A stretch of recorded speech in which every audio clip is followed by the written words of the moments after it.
Hey guys, what is going on? It is C.A.P Gaming here. Today I'm going to be ranking my top campaigns for the Halo franchise.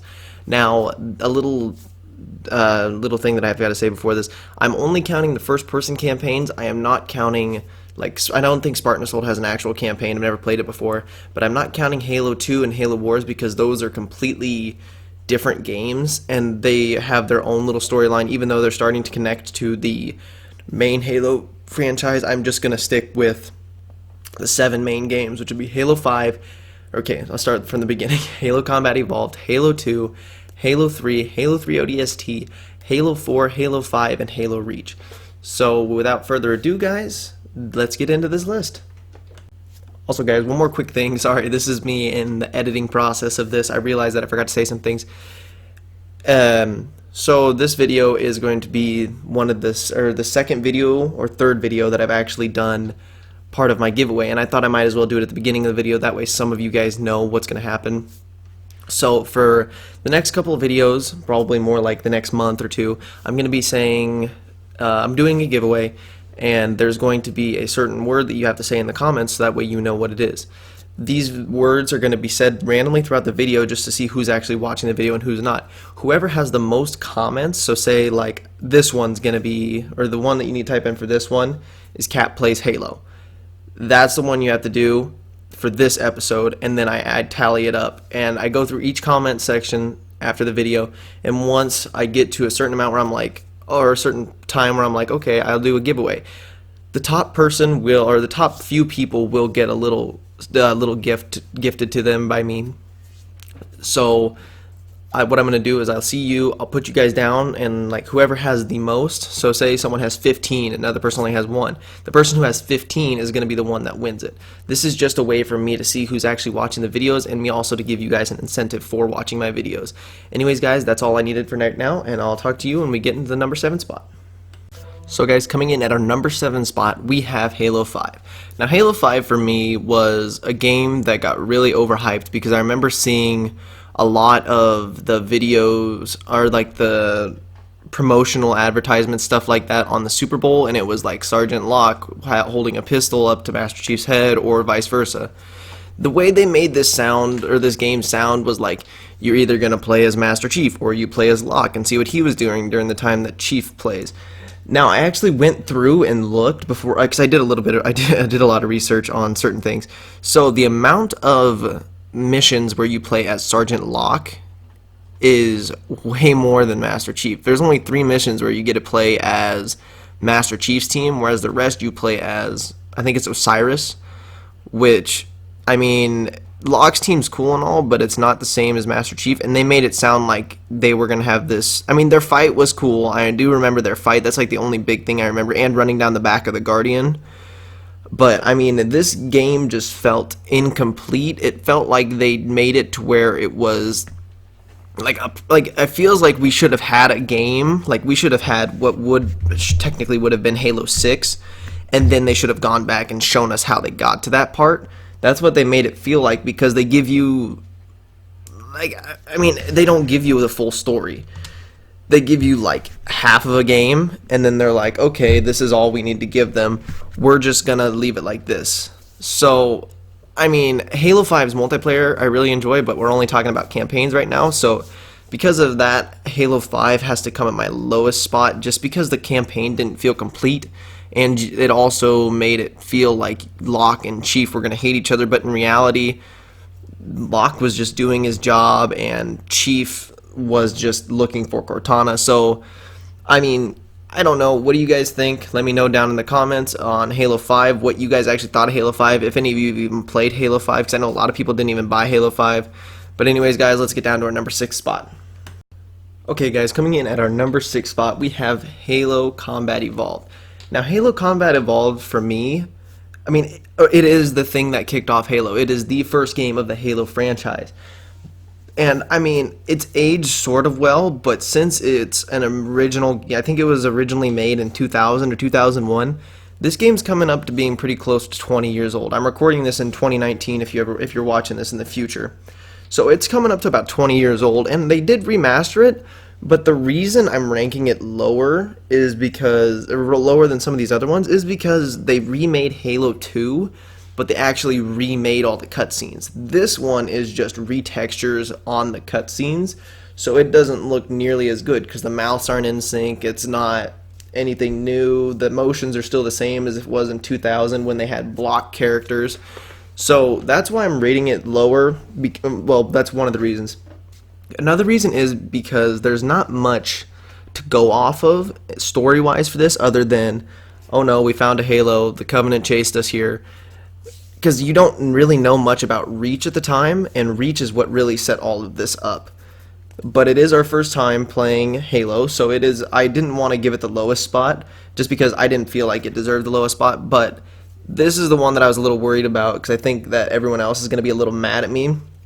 But for me, it was the cutscenes and just how little like actual interaction there is between you and some of the other characters. Whereas because I think this game only had like 5,000 lines of dialogue, whereas like Halo 2 had 30,000. Halo 3 had over like 100,000 or something like that.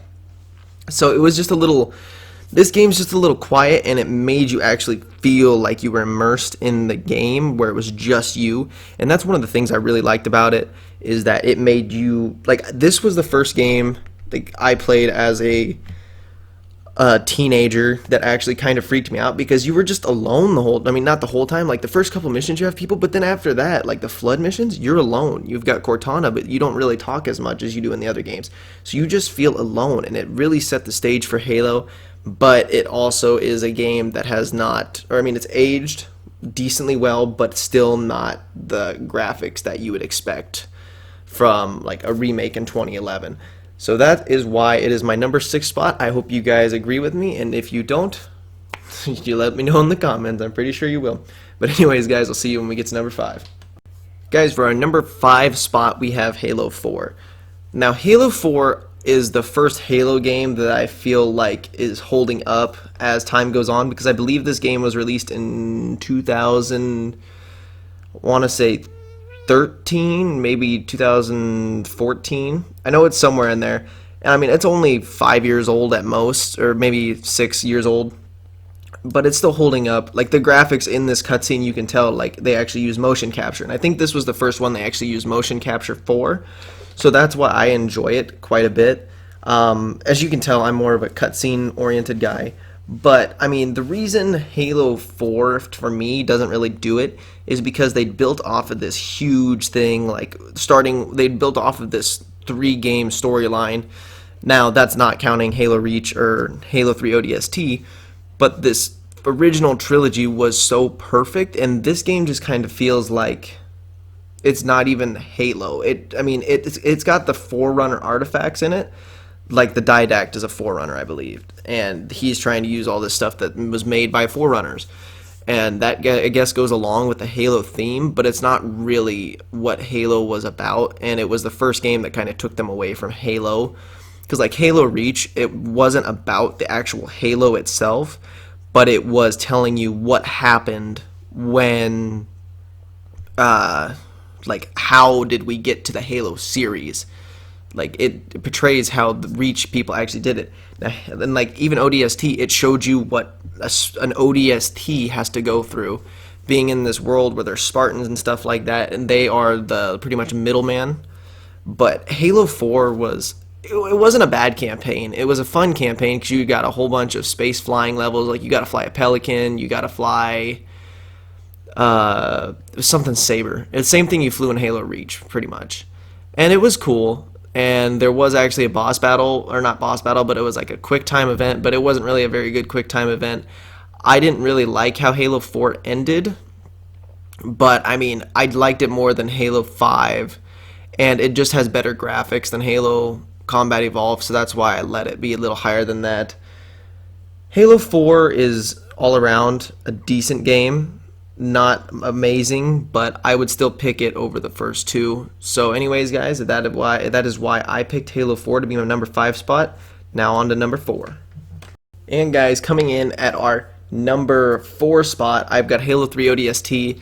Now, Halo 3 ODST I do not have. I've only played it a handful of times, But I've watched the entire campaign a couple times through, and I mean, it's cool how they make it to where these characters aren't nearly as strong as Spartans. This is one of the first ones where you actually feel vulnerable. Because, like, with Chief, or as being Master Chief, he's got so much, like, they make you feel like you are a godly being because he's super strong. He is really skilled in all the weapons, and he also, like, he just seems to kill a lot more than these ODSTs, and that's the way this is supposed to feel. These guys aren't super soldier serum junkies like Master Chief is. I mean, he's not a junkie, but he is got a lot of super soldier serum, whereas the ODSTs all have to work together in order to save each other. And like, they show you in the campaign that these ODSTs are not nearly as good as Master Chief, because one of them, I believe, gets injured by a brute and they've got to heal his wounds, and they're more human, whereas Chief is just like, he was bred to be this killing machine to help defeat either rebels or Covenant. I don't know what Chief was created for. I know the Reach guys were, or the Reach Spartans were more for like rebels. But I mean, the ODST game makes you feel kind of vulnerable, which I really like. It might have to have the best story, and it's not Chief. It was I want to say it was the first game that wasn't Chief, because I think Halo 3, and then it went ODST, then Reach, then Halo 4. But yeah, so I mean, I never played ODST, so I don't really have a good say in it.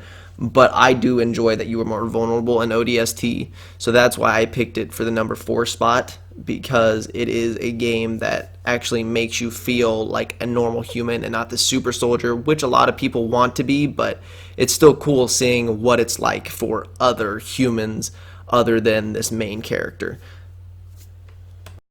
Okay guys, coming in at our number 3 spot, we have good old Halo 3. Now, if I was picking this list, as like, I kind of took into consideration what I've heard from other people. So to me, Halo 3 is probably my second favorite, because Halo 3 is the first ever Halo that I bought and played for myself. So for me, I'm more of a nostalgic based person, as you guys can tell. But I decided not to put it in the number 2 spot just because I know that a lot of people would have gotten angry with me. Halo 3, in my opinion, is a really good campaign. It's not as innovative as Halo 2 is, because like Halo 2 you get to play as the Arbiter. I mean, in this game you could technically play as the Arbiter, but that's if you're the second character. The reason I like Halo 3 so much is because it wraps up the original trilogy very well, and it also gives you like more of a human side to the Chief, to where he's like, I want to find the AI that I have been stuck with for the last couple years, because he's got a personal connection with her. And it gives him a little bit of, it shows he's got some weaknesses.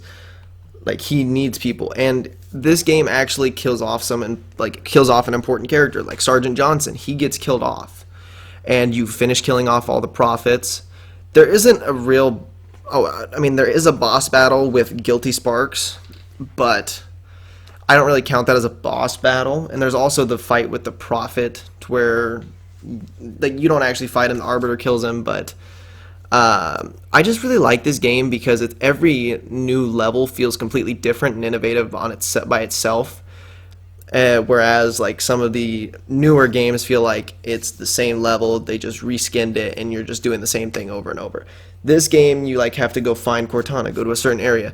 While this game is a little slow paced sometimes, there's also times where it's just chaotic. And I like this one because it takes place on Earth, and this is the first one that's taken place on Earth, and then you go to the Ark, which is the main area for all the Halos, and it's just really cool to see all that. And that's why, I mean, like, when Sergeant Johnson dies, you feel sad. When you kill Guilty Sparks, you feel sad.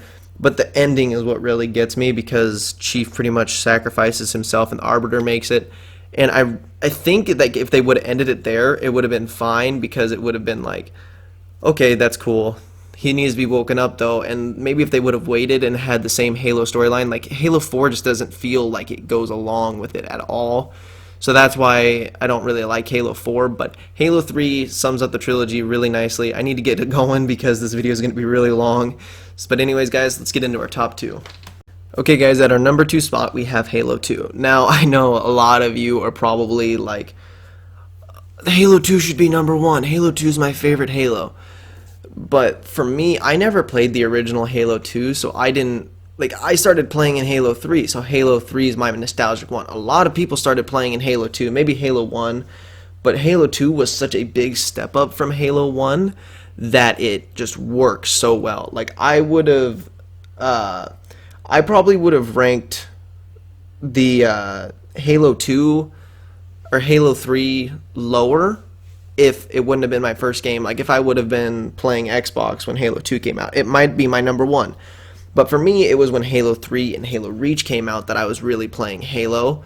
So, I mean, yes, Halo 2 is really good, and it holds up over time. It is a good game. It is a good game. It's really innovative because you get to play as the Arbiter and Master Chief, which is really cool. I enjoyed being, like, quote-unquote evil as Arbiter for the first half of the missions. And this is how I feel like Halo 5 should have been. Like, if Halo 5 would have played out like this, to where I'm Locke for 1 mission, and then I'm Chief for 3, and then I'm Locke for 3 missions, it would have worked out so much better instead of being Locke for 4 missions, Chief for 1 mission, Locke for 5 missions, Chief for 1 mission. This one does it really well, and I get you don't get to play as Arbiter as much, but still, it is really cool to be able to see, like, the differences between the two characters and how Chief has the light and Arbiter has active camo. Really like it. Halo 2 is, like, the redo of the game is also really good. Like, these graphics are amazing. If they would have done Combat Evolved like this cutscene you're seeing now is the new cutscene from the Master Chief Collection. If they would have done the Halo Combat Evolved game like this, it would have been way higher on this list because it really needed an update. But these characters just look so nice, and even when you're doing actual gameplay, they still look really nice. But anyways, guys, I'm really making this video long, so I gotta get going on to the number 1 spot. And guys, coming in at my number 1 spot, I have Halo Reach. Now, Halo Reach is the first ever Halo campaign that made me think this Halo, or the Halo franchise, was, I mean, like, when I first started playing Halo Reach, I was like, I don't really like this campaign. It doesn't have Master Chief. And that's why a lot of people didn't like it, I think. But when I started to play it more, I was like, oh, this campaign's actually really good. I have people here, and it was the first, like, real game that made you get close with some Spartans. And it was the first game that showed you really having Spartans die, other than Halo Wars and Halo Wars. I'm not counting those games in this, but it was the first game that showed you that, yeah, these Spartans aren't invincible. Like, Master Chief, you feel like he is invincible, he can't be touched. But in this game, you have six whole Spartans who just go away. And technically there was 7, because if you watch the trailer, when the trailer's happening, that Noble 6 there is actually the 6 that is before you. Now, guys, I'm not going to spend too much time on Halo Reach because I'm going to do a whole video just dedicated to why Halo Reach is my favorite campaign from the Halo franchise. But anyways, guys, I hope you have enjoyed. Halo Reach is my favorite, pretty much by far. But let me know what you guys think down in the comments. Give me your list. And if you've made it this far into the video, I just want to I want to give you guys a benefit. If you've made it this far into the video, if you guys are at the end of this video, it means that you will get +2 points for that giveaway that I'll be doing. If you've made it this far into the video, put in the comments, Cap Gaming does Halo top 5s, or top 5s. We'll do that. Anyways, guys, thank you so much for watching, and I will talk to you in my next video. Goodbye.